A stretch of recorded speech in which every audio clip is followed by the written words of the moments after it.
two, three.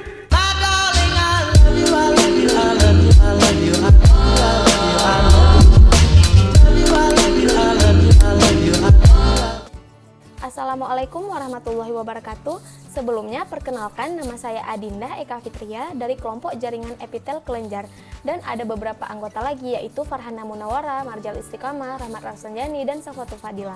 Alhamdulillah, sebelumnya kami mengucap syukur kepada Tuhan Yang Maha Esa yang telah memberikan kesehatan kepada kami sehingga dapat membuat video ini.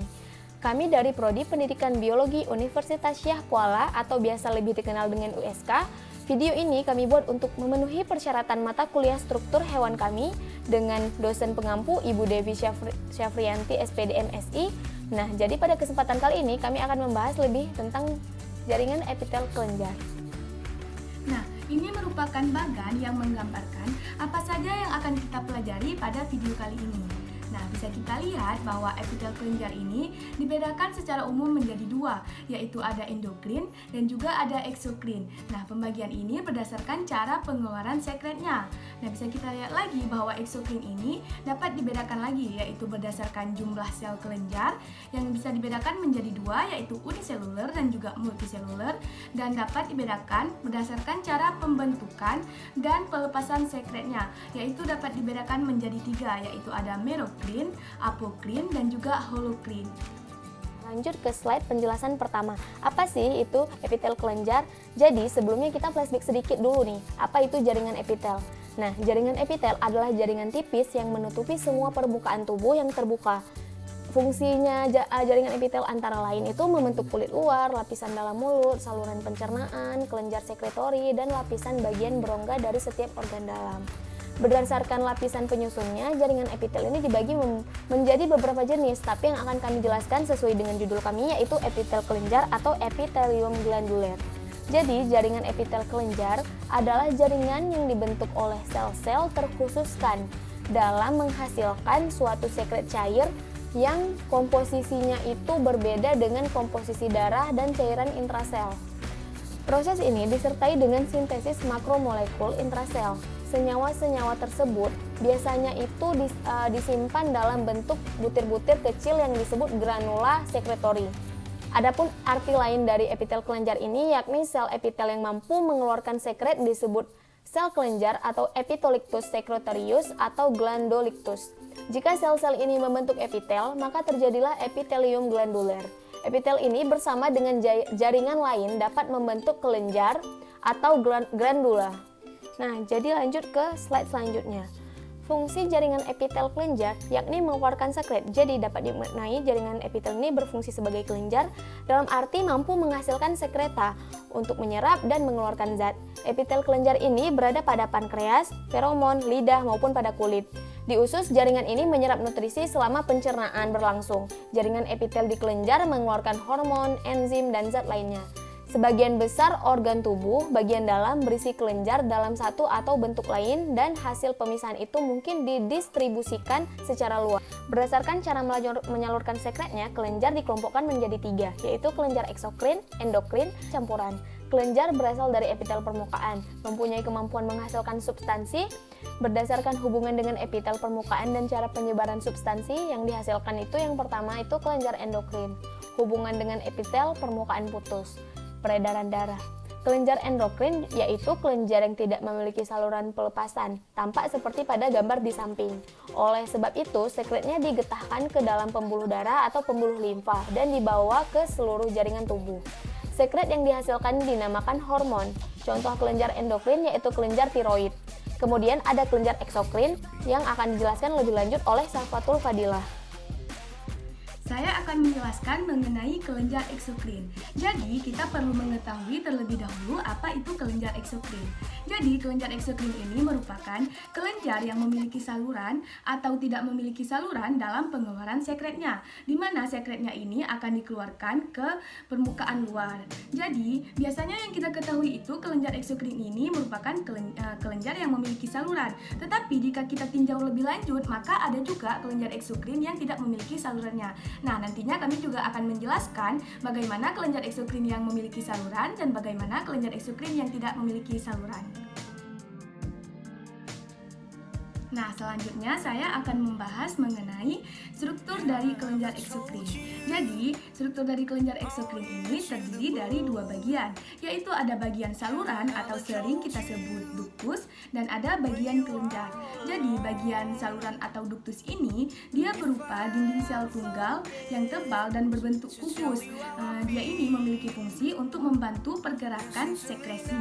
Dan yang kedua ada bagian kelenjar, yaitu di mana bagian kelenjar ini merupakan sekelompok sel yang melingkar dan juga memanjang, di mana bagian kelenjar ini dia memiliki fungsi atau peran bertanggung jawab terhadap produksi zat atau produk yang akan disekresikan. Nah, pada gambar ini bisa kita lihat bahwa bagian saluran, yaitu yang pada di tengah, yang digambarkan pada bagian tengah itu merupakan salurannya, dan bagian kelenjar yang berwarna hijau, yang di bawah berwarna hijau itu merupakan bagian kelenjarnya. Selanjutnya saya akan membahas mengenai fungsi dari kelenjar eksokrin. Jadi, fungsi spesifik dari kelenjar eksokrin ini dia bervariasi tergantung letak dan sistem organnya. Namun, peran utamanya yaitu untuk mengeluarkan atau mensekresikan zat atau produk ke permukaan luar. Contohnya seperti membantu pencernaan makanan, di mana yang kita ketahui bahwa enzim lipase yang dihasilkan oleh pankreas dapat membantu menguraikan lemak. Nah, enzim lipase ini merupakan salah satu produk dari kelenjar eksokrin. Nah, berikutnya dia juga dapat membantu untuk perlindungan mukosa, di mana mukosa ini dia merupakan lendir atau selaput lendir yang memiliki peran untuk melindungi dari virus atau bakteri, dan dia juga membantu untuk menjaga kelembapan tubuh kita. Nah, fungsi lainnya yaitu terdapat termoregulasi dan juga pelumasan. Selanjutnya ada produk eksokrin, di mana yang telah kita ketahui sebelumnya bahwa eksokrin ini dia memiliki fungsi untuk mengeluarkan atau mensekresikan zat atau produk, di mana zat atau produk yang disekresikan itu berupa protein dan enzim, lendir, campuran, di mana campuran ini dia merupakan gabungan dari lendir dan juga protein, dan yang terakhir terdapat lipid. Nah, itulah yang akan menjadi produk dari hasil sekresi oleh kelenjar eksokrin. Nah, selanjutnya kami akan membahas tentang bentuk ujung kelenjar. Karena kita membahas tentang kelenjar, tentunya juga ada beberapa macam bentuk kelenjar yang perlu kita ketahui. Kami akan membahas 4 bentuk kelenjar. Yang pertama ada tubular, di mana tubular ini ditandai dengan ujung kelenjar yang bentuknya relatif tetap. Yang kedua terdapat asinar, di mana asinar ini ditandai dengan bentuk ujung kelenjar yang menyempit. Yang ketiga terdapat alveolar, di mana alveolar ini merupakan kebalikan dari asinar. Jika asinar ujungnya menyempit, maka alveolar ujungnya melebar ataupun meluas. Yang terakhir yaitu ada campuran, di mana campuran ini merupakan gabungan dari tubular alveolar maupun tubular asinar. Nah, pada slide ini kami juga telah menyediakan gambar yang merupakan beberapa contoh dari bentuk ujung kelenjar. Yang pertama ada gambar tubular simple, yaitu di mana bentuknya tetap dan dia sangat simple. Yang kedua ada gambar tubular simple melingkar, di mana bentuknya tetap namun di bawahnya melingkar. Yang ketiga ada gambaran dari tubular simple bercabang, di mana bentuknya tetap namun dia bercabang, yaitu terbagi menjadi dua. Yang selanjutnya ada gambar asinar simple bercabang, di mana karena dia asinar maka ditandai dengan ujungnya itu menyempit dan dia ini bercabang-cabang. Nah, pada gambar di bawah di bagian kiri ini merupakan gambar tubular asinar kompleks, di mana dia ini merupakan campuran dari tubular dan asinar. Nah, pada gambar tersebut sudah saya tandai pada lingkaran merah merupakan bagian tubular karena ujungnya itu bentuknya tetap, dan pada lingkaran hijau itu merupakan bagian asinarnya karena ditandai dengan ujungnya yang menyempit, dan dia dikatakan kompleks karena dia bercabang-cabang. Nah, pada gambar sebelah kanannya merupakan gambaran dari tubular kompleks, di mana pada ujung-ujungnya itu bentuknya tetap dan dia dikatakan kompleks karena dia juga bercabang. Nah, di gambar terakhir merupakan gambar asinar kompleks, di mana bentuk ujungnya menyempit dan dia dikatakan juga kompleks karena dia juga bercabang-cabang.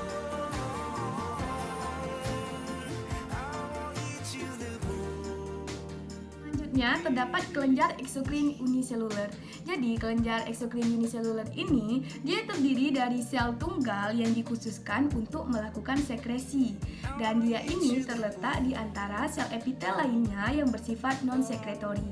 Nah, selanjutnya sel eksokrin uniseluler ini dia tidak memiliki saluran. Yang menjadi pertanyaan sekarang ini, mengapa ia digolongkan ke dalam kelenjar eksokrin, di mana yang kita ketahui sebelumnya bahwa kelenjar eksokrin ini pada umumnya dia memiliki saluran. Nah, jadi penyebabnya itu karena kelenjar eksokrin uniseluler ini walaupun tidak memiliki saluran, ia mensekresikan. Nah, bentuk dari kelenjar eksokrin uniseluler ini dia memiliki bentuk silindris, yaitu seperti tabung dan ujungnya berbentuk oval, dan juga dia ini bertingkat. Hal ini bisa kita lihat pada contoh di bawah ini, yaitu di mana contoh pada umumnya itu contoh kelenjar eksokrin uniseluler itu ada pada sel goblet, di mana sel goblet ini dia memiliki fungsi untuk mensekresikan lendir. Nah, pada gambar di samping ini bisa kita lihat pada gambar yang berwarna ungu pekat bahwa bentuk dari sel goblet tersebut silindris dan juga dia bertingkat. Nah, untuk materi selanjutnya akan dilanjutkan oleh teman saya yaitu Adinda Eka Fitria. Terima kasih kepada Safatul Fadilah. Kemudian akan saya lanjutkan mengenai kelenjar multiseluler, yaitu kelenjar yang dibangun oleh banyak sel, terdiri atas dua kelompok, yaitu kelenjar sederhana dan kelenjar kompleks. Karena terdiri atas banyak sel, maka kelenjar multiseluler ini juga akan dibedakan ke dalam berbagai jenis kelenjar yang lainnya. Salah satu fungsi dari kelenjar ini adalah sebagai penampung sekret dari part sekretoria. Kemudian penjelasan selanjutnya akan dijelaskan lebih lanjut oleh Farhana Munawarah. Baik, saya akan melanjutkan penjelasan dari Adinda Eka Fitria. Berdasarkan cara terbentuknya sekret, kelenjar epitel terbagi menjadi 3. Yang pertama kelenjar merokrin, holokrin, dan apokrin. Kelenjar merokrin merupakan kelenjar yang bahan getahannya atau sekretnya saja yang disekresikan dan dikeluarkan dari selnya. Sedangkan sel itu sendiri tetap sama. Selama proses sekresi, tidak ada sel yang rusak atau hancur. Contoh dari kelenjar merokrin yaitu kelenjar keringat, kelenjar pankreas, dan kelenjar saliva. Dibandingkan dengan kelenjar holokrin dan apokrin, kelenjar merokrin merupakan kelenjar yang cara sekresinya paling umum, melepaskan produk dan tidak ada bagian dari kelenjar yang hilang atau rusak. Kelenjar merokrin sifatnya encer karena di dalam kelenjar itu sendiri banyak mengandung air. Terdapat di seluruh permukaan tubuh kecuali daerah-daerah yang berkuku. Fungsi dari kelenjar merokrin ini yaitu untuk mengatur suhu tubuh. Sebuah sel diklasifikasikan sebagai merokrin jika sel itu disekresikan melalui eksositosis dari sel sekretori ke dalam duktus atau duktus berdinding epitel dan kemudian ke permukaan tubuh atau ke dalam lumen. Nah, dapat kita lihat ilustrasinya.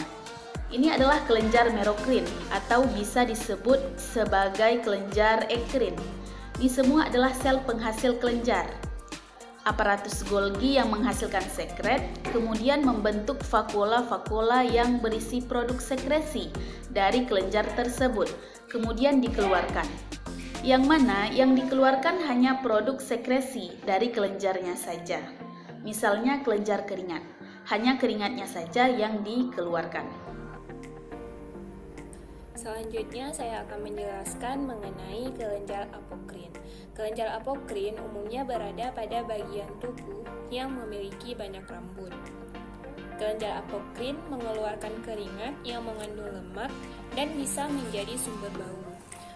Kelenjar apokrin berfungsi untuk mengeluarkan air keringat yang dapat menguap.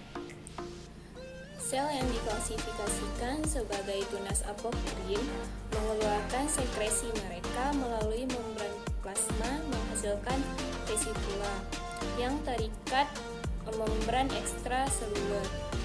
Bagian apikal dari sel sekretori kelenjar terjepit dan memasuki lumen. Hal itu mengakibatkan kehilangan sebagian dari sitoplasma dalam sekresi mereka.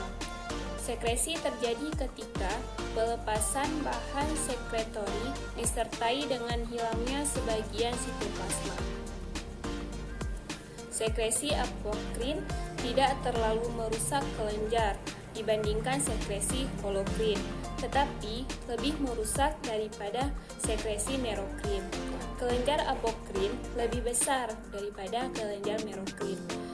Contohnya terdapat pada kelenjar keringat, asila, dan kelenjar payudara. Ya, perkenalkan, nama saya Ramsan Jani. Saya bakal melanjutkan penjelasan. Jadi saya bakal menjelaskan tentang sistem kelenjar holokrin. Ya, istilah ini sering digunakan untuk mengklasifikasi cara sekresi kelenjar eksokrin dalam studi histologi. Nah, jadi kelenjar holokrin ini adalah kelenjar yang seluruh sel sekresinya itu larut menjadi sekresi kelenjar. Nah, semua isi sel holokrin ini diikutsertakan dalam sekretnya, yaitu pada kelenjar minyak, jamet, sel-sel jamet jantan dan betina. Nah, jadi untuk contoh dari kelenjar holokrin ini itu termasuk kelenjar sebase pada kulit dan kelenjar mebom pada kelopak mata. Nah, jadi sedikit tentang kelenjar sebase.